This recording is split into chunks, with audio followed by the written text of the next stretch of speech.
آج ہم ایک ایسے آرٹسٹ، ایک ایسے کیلیگرافر، ایک ایسے پینٹر اور ایک ایسے خوش نویس لکھنے والے انسان کے پاس آئے ہیں جن کی پینٹنگ اسلام آباد کی اکثر جگہوں پہ نظر آتی ہے، جیسے کہ سینٹورس، جیسے کہ مختلف بڑے بڑے اسکول۔ اگر آپ پارلیمنٹ ہاؤس میں چلے جائیں، اس کے باہر بھی ایک خوبصورت انداز سے، ایک دلکش انداز سے کلمہ طیبہ لکھا ہوا ہے۔ میرے والد محترم مجھے قلم بنا کر دیتے، ہم تختیوں میں لکھتے تھے۔ سرگودا کے پینٹرز کا جو کام ہے پورے پاکستان کے اندر اس کا ایک نام ہے۔ میں نے باقاعدہ کسی کے پاس بیٹھ کر یہ کام سیکھا نہیں ہے۔ نفیس الحسینی شاہ صاحب رحمۃ اللہ علیہ ان کے طرز پر تھا۔ خط نستعلیق ایرانی جو ہے وہ خط کی اصل میں بنیاد ہے، اور ایرانی خط ہی اصل اصولوں پر ہے۔ تین چیزیں جو ہیں وہ انسان کے اندر داخل ہوتی ہیں۔ پہلی چیز ہے ادب، دوسری چیز ہے علم، تیسری جو چیز ہے وہ تقویٰ۔ یہ فن بھی نہیں ہے، علم بھی نہیں ہے، یہ ایک روحانیت ہے۔ اس کو سیاہی نہیں بولنا، اس کو روشنائی بولنا ہے۔ سیاہی جو ہے یہ بے ادبی ہے۔ میری قلم جب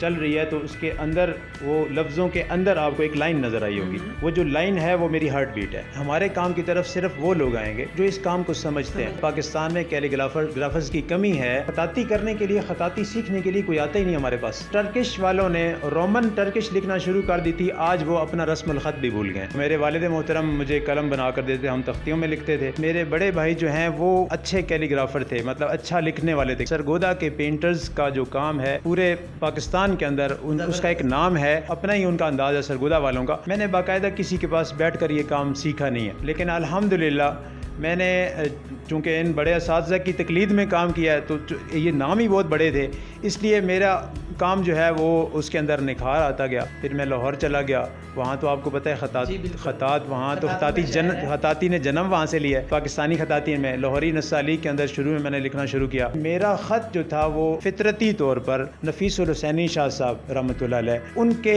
طرز پر تھا، ان کی کیلیگرافی کو میچ کرتا تھا۔ انور حسین نفیس رقم ان کا نام تھا، ان کا نام لے لیں تو دنیا ان کو جانتی ہے۔ خوش خطی کے اندر، خط نستعلیق لاہوری کے اندر انہوں نے جو خط متعارف کروایا، جو ان کے خط کے اندر چاشنی ہے، ان کے خط کے اندر جو ایک اللہ تعالیٰ نے رعونت رکھی ہے اور روب رکھا ہے، جو روانگی ہے ان کے قلم کے اندر، وہ ایک اپنی مثال آپ ہے۔ خط نستعلیق ایرانی جو ہے وہ خط کی اصل میں بنیاد ہے، اور ایرانی خط ہی اصل اصولوں پر ہے۔ ہمارا خط جو لاہوری ہے، پروینی عبد المجید پروین رقم مرحوم رحمۃ اللہ علیہ، انہوں نے اس خط کی بنیاد ڈالی تھی، انہوں نے خط لاہوری متعارف کروایا، خط نستعلیق لاہوری۔ تاج الدین زرعی رقم کی کتاب موجود ہے مارکیٹ کے اندر، آپ ابتدائی اسباق اگر ان کے دیکھ لیں، ماشاءاللہ سے بڑا اچھا کام کیا ہوا ہے۔ اصول انہوں نے کوئی نہیں لکھے، اس کے اصول اور ضوابط وہی ایرانی نستعلیق کے چلتے ہیں۔ اصول کی انہوں نے کوئی کتاب نہیں لکھی، انہوں نے طرز متعارف کروائی، دائرے، پیوند اور جوڑ انہوں نے تھوڑی سی اس کے اندر زیادہ خوبصورتی لانے کے لیے قلم کی نوک کا استعمال کیا، جو کہ ایران میں نہیں ہوتا۔ زبردست، بڑی آپ نے ڈیٹیل بتائی ہے خوش خطی کے حوالے سے۔ مجھے یہ بتائیے گا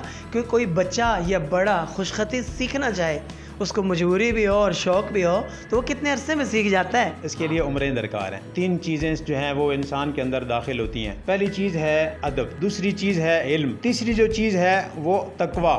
یہ تقویٰ بہت ضروری ہے۔ میں مثال جن کی دے رہا تھا، حافظ یوسف صدیقی صاحب جب وہ مشق کرتے تھے تو باوضو ہو کے کرتے تھے۔ نفیس الحسینی شاہ صاحب جب مشق کرتے تھے باوضو ہو کر کرتے تھے، اور یہ ہاں باوضو ہو کر کرنی ہے۔ اور یہ کوئی نہ تو علم ہے نہ یہ فن ہے۔ پھر یہ ہے کیا؟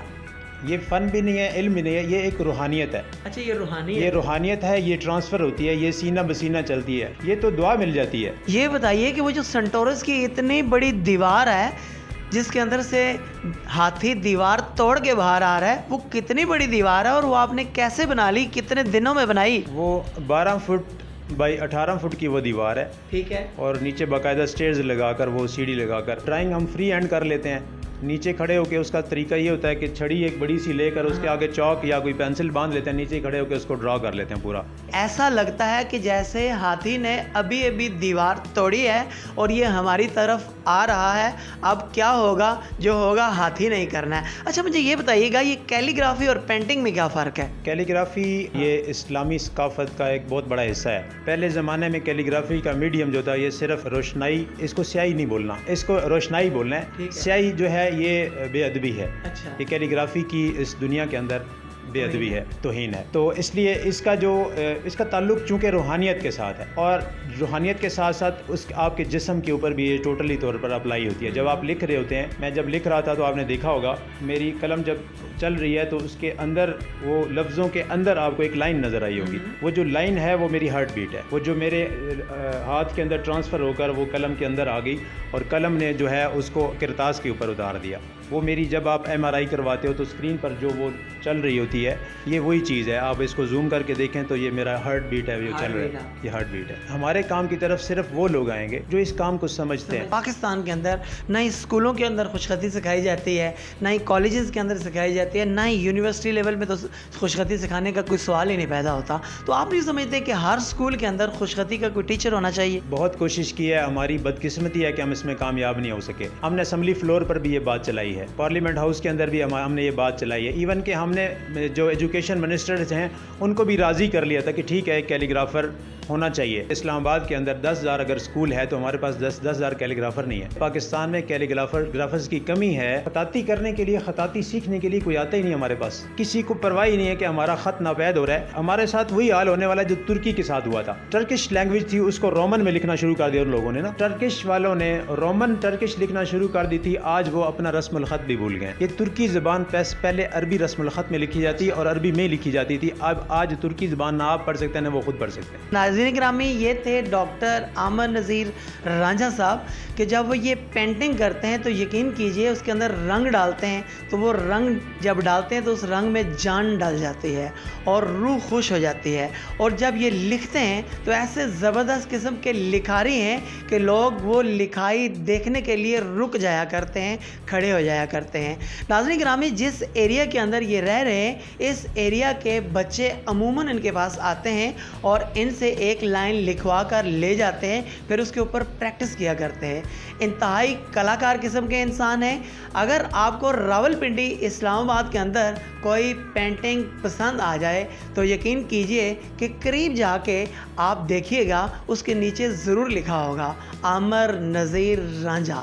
انتہائی خوبصورت انسان کہ جو انتہائی خوبصورت صلاحیت کے مالک ہیں.